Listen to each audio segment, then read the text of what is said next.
A normal Tuesday. My husband Thomas died on a Tuesday morning in March. He was 54 years old. A heart attack, sudden and without warning. One moment he was there, the next, he was not. I won't try to describe the grief. If you have loved someone and lost them, you already know.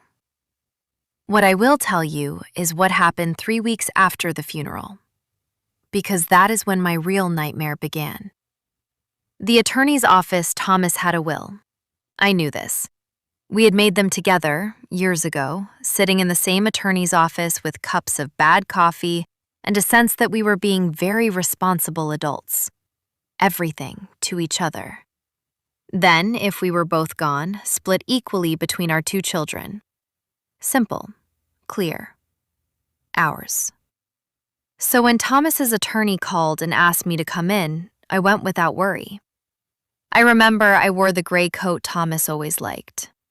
I remember thinking I would stop for groceries on the way home. I remember the attorney's face when I walked in. He looked like a man who had been dreading this meeting for weeks. The document. He slid a folder across the desk.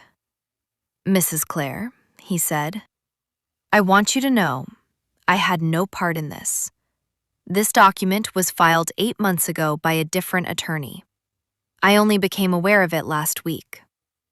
I opened the folder. It was a will.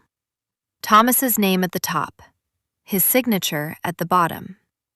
But the words in between, I didn't recognize them. The house, the retirement accounts, the savings, the investment portfolio Thomas had spent 30 years building. All of it. Left to one person.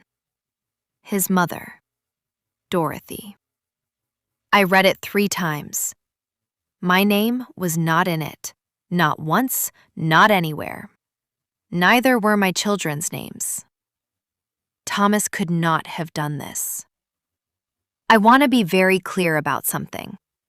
I knew my husband. I knew him for 26 years.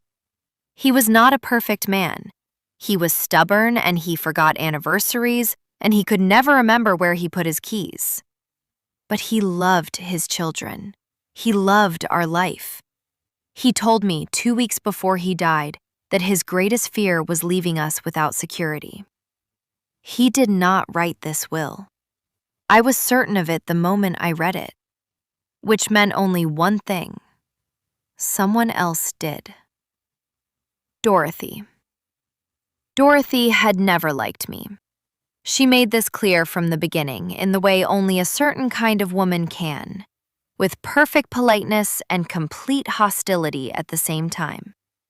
She called Thomas every single day, sometimes twice.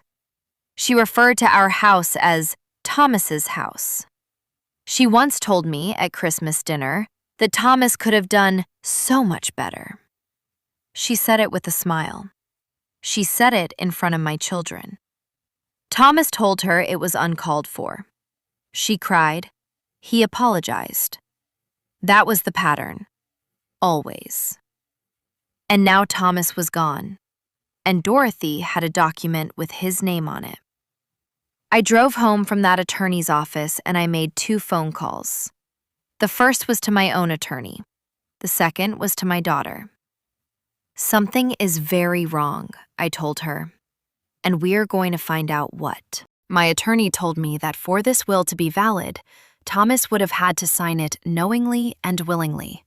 But then we found something, a bottle of pills, and a phone call Thomas made the day before he signed. A call to me that I never received.